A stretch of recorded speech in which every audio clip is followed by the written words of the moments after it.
Alrighty, guys, welcome back. Earlier, we were talking about Brock Purdy, Patrick Mahomes, and Lamar Jackson.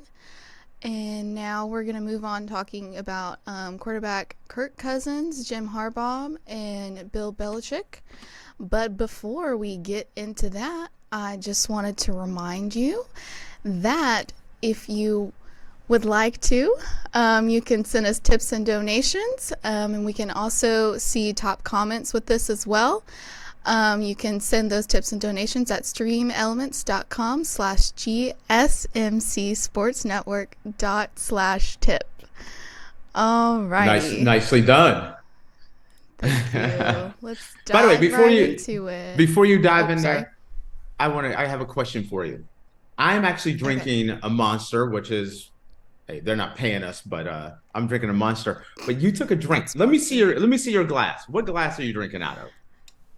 It's the Hamburglar. I thought so. That is actually awesome. I haven't seen the hamburger in forever. You took a drink, and I'm like, what is that? And then I realized, I'm like, you're drinking. You got the hamburger going on there. So sorry, didn't mean to show a little behind the scenes, but I saw her taking a drink, and I was like, what is that on her glass? So I had to just throw that part in there. I just kind of fly by this. It's out of my boyfriend's cabinet. He actually has two of them, so we have a set. When I was younger, they used to actually. As a kid, I haven't seen those glasses since I was a kid. So the fact that you had one was just kind of threw me for a loop. Like, where did you get that from? I have no clue. So, I don't know where he got it. He's a big thrifter, so he probably got it at a thrift store or something. Who knows?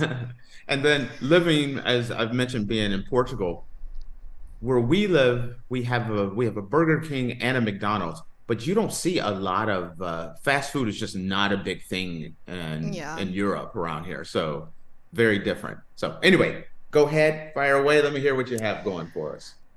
Alrighty.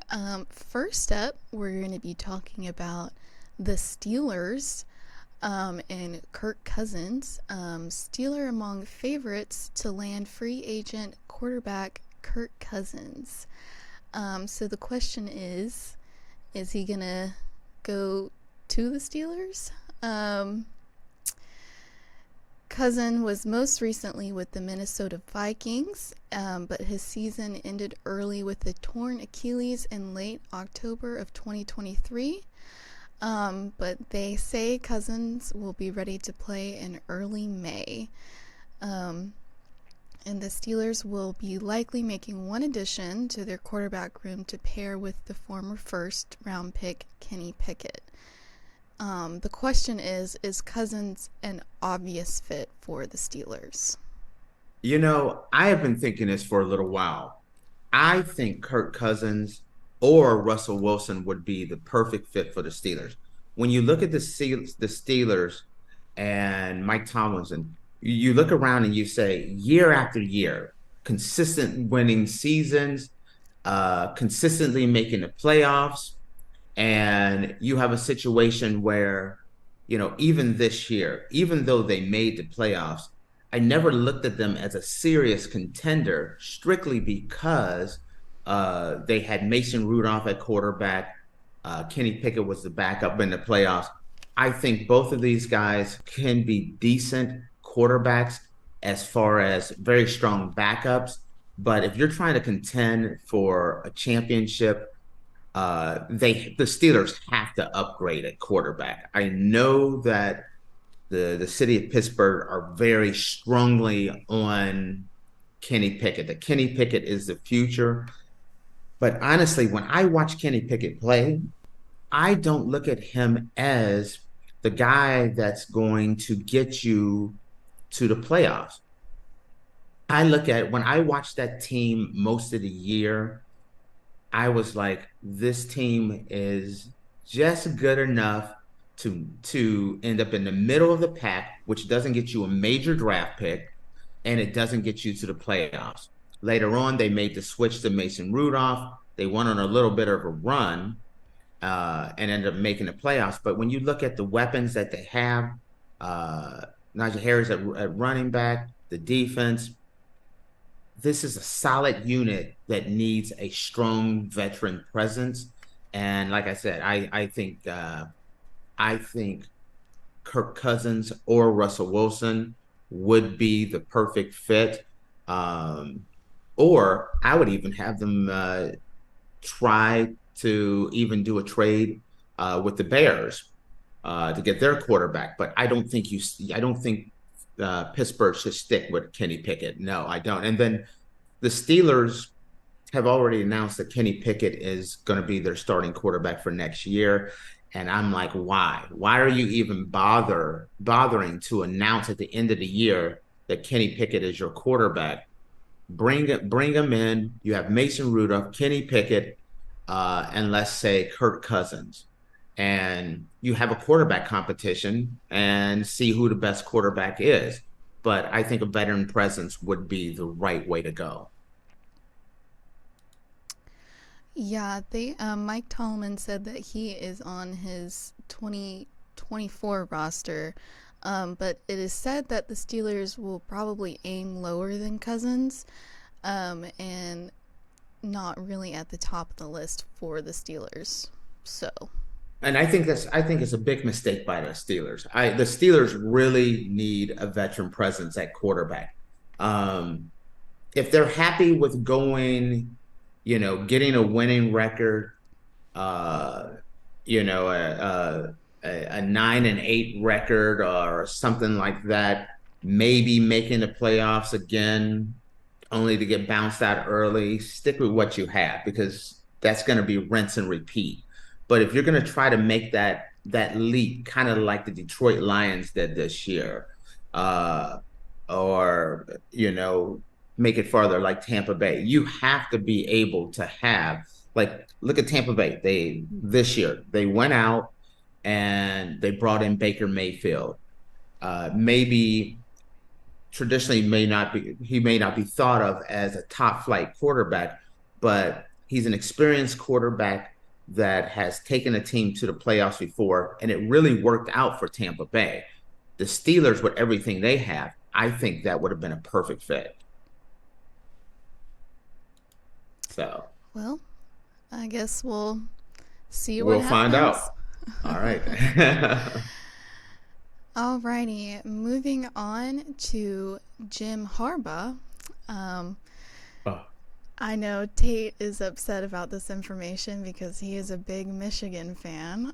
I'm a huge Michigan fan, even though, we have our championship, the winningest college football program and college football history. Uh, so go ahead. Jim Harbaugh is expected to meet with the Chargers again. LA Chargers want to meet with Harbaugh for a second time for the head coach vacancy this week. So, how do you feel about Okay. that? Okay. Now, honestly, when I hear this, I as much as I hate to see Jim Harbaugh go, there hasn't been a better time to leave. He came to Michigan with a mission to restore Michigan and make them a national power again. Well, check. It has been done. Pretty much, despite all the off the field issues where he got suspended 3 games at the beginning of the year because of Hamburger Gate, I like to call it, uh, improper contact with a recruit during the COVID year because he pretty much he bought buy a hamburger and got suspended for it, and then got suspended at the end of the year because of a coach actually illegally recording other teams' games and practices, games Mm-hmm. mostly, which is something that pretty much every team, whether it's high school, college, pro, they all still do it. But Harbaugh's the one that got caught. There's other possible sanctions that could be coming down for uh, Michigan as well. And then you look at it. You've gone to Michigan. You've won the national championship.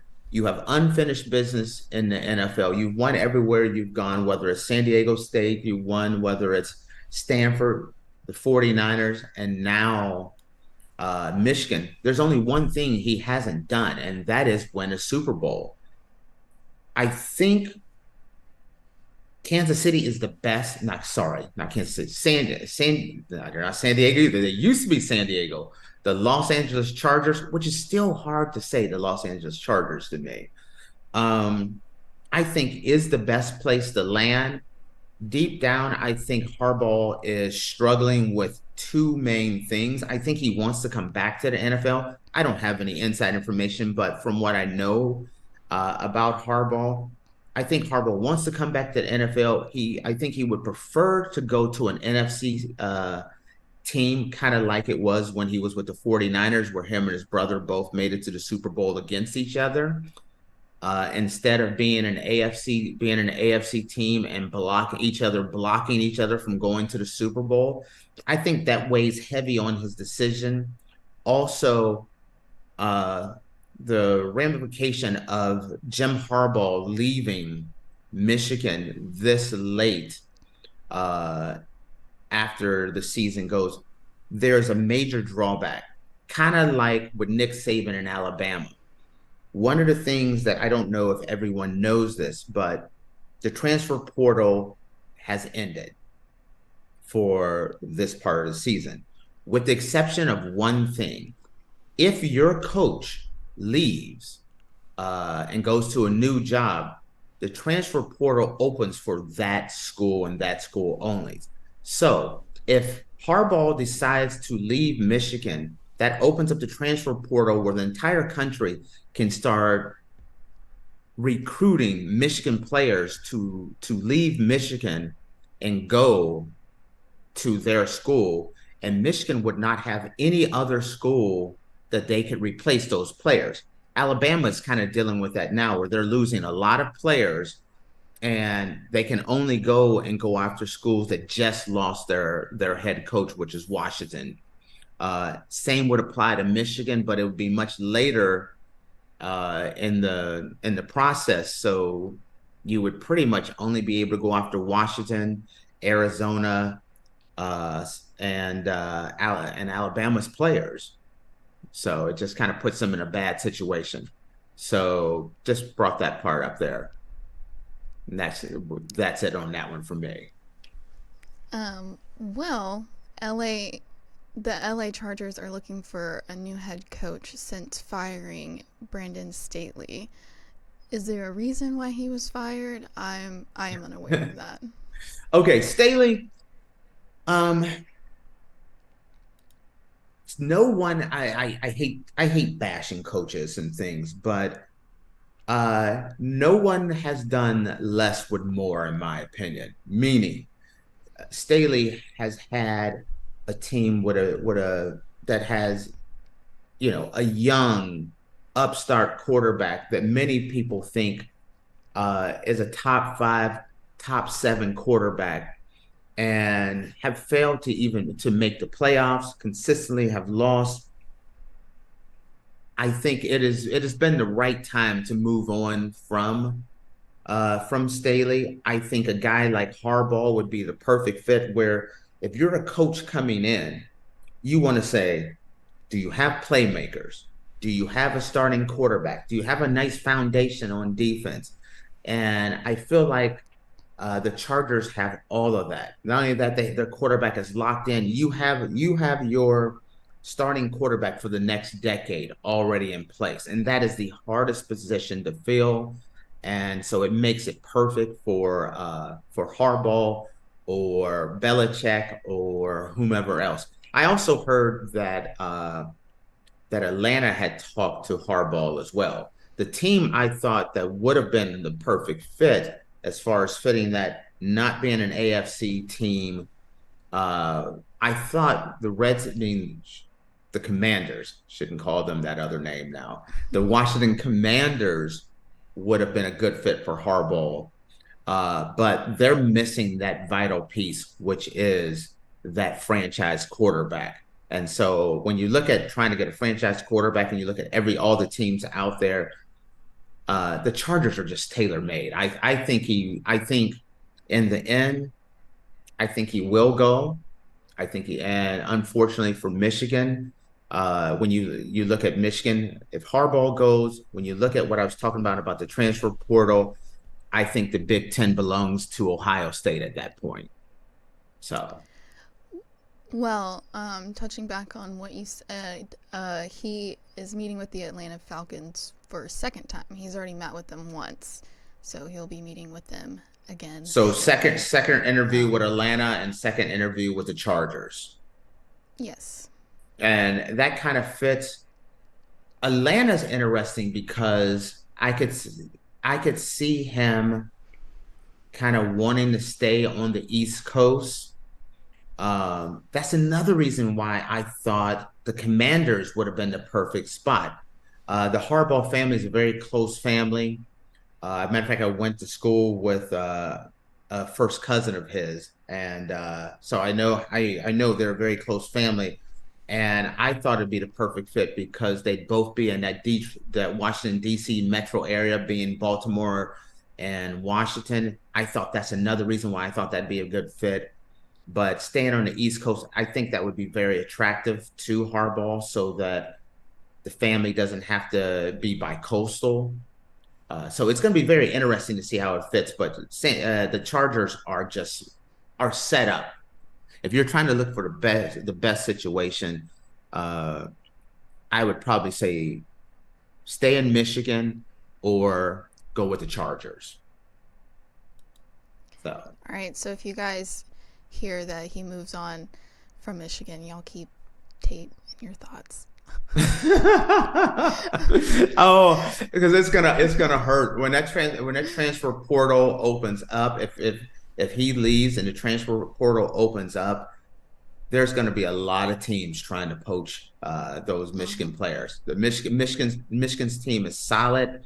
They've already they have a large group of players that are already entering into the draft, and then you open the transfer portal. I think it will cripple the Michigan Wolverines for the next couple of years. So, unfortunately, I mean, go after Georgia. Like Michigan, because yeah, come to Georgia. Please come to Georgia.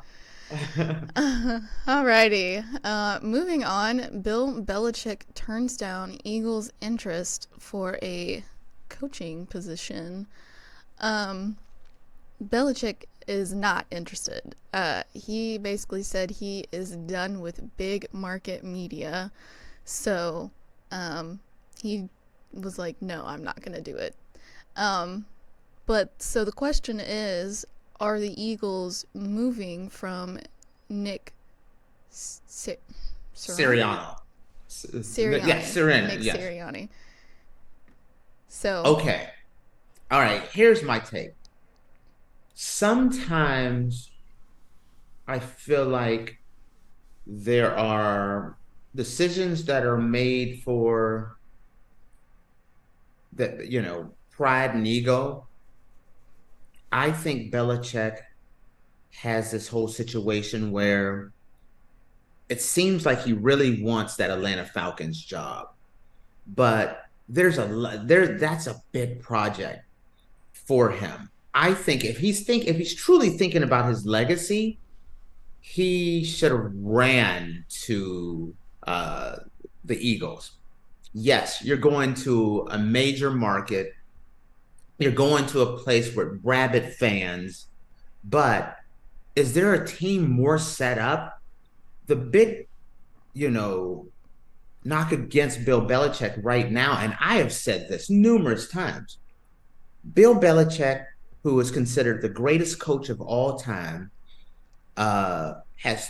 is trying to catch Don Shula for the most wins ever, and he has the Tom Brady monkey on his back. And what I mean by Tom Brady monkey on his back is this: when you look at him and you say Belichick in Cleveland, Belichick in New England, he has not won without Tom Brady. Going to Philadelphia, that is a ready-made team. You have a star quarterback. You have a solid defense. They started out the season 10-1. Yes, they collapsed down the stretch, but by adding Belichick in there, adding getting healthy, adding a different culture there, I think not only are you able to easily break Don Shula's record, but you're contending for Super Bowls next year. But by going to Atlanta, which his name is mostly connected to, that is a reclamation project that I don't see being turned around within 2 years. Bill Belichick is 71, 72, right around there. He doesn't have a lot of more years left in my opinion, left in his career. I would rather go to an Atlanta, I mean, to a Philadelphia Eagles team. Yes, it's a major market. Yes, they have rabid fans. Yes, they have crazy media, but he could win. He could show he could win without Brady. He could contend for Super Bowls this year, next year, and the year after that. Where I think if you go to Atlanta, yes, they have the first thing on the docket for them is they're going to have to draft a quarterback, and drafting a quarterback is hit and miss. You may, unless you got that number one pick, Caleb Williams. Is there anyone else in that draft, which is a great draft, that you're like 100% this is going to be a franchise changing quarterback? There is no guarantees, and you're looking around Bryce Young or someone like that. That's not a guarantee that he's going to be able to turn things around either. I say it was a bad decision on his part, especially if the answer is I am done with major markets and crazy media. Well, Atlanta's a major market, uh, and they have very rabid fans as well. So I would go with the team that gives me the best chance to win. That's my take. Well, they said because Belichick is not interested that Nick will be staying with the Eagles, but will have his work cut out for him. So I guess we'll see how that goes. Yeah, with them, I mean, the collapse of that team, there's going to be some definite overhauls this year. I mean, coming in the next couple few months. So I'm very curious to see what happens with them. Alrighty, well, we're gonna take a quick break and then we'll be back discussing Tyler Bass and Jason Kelsey. All right.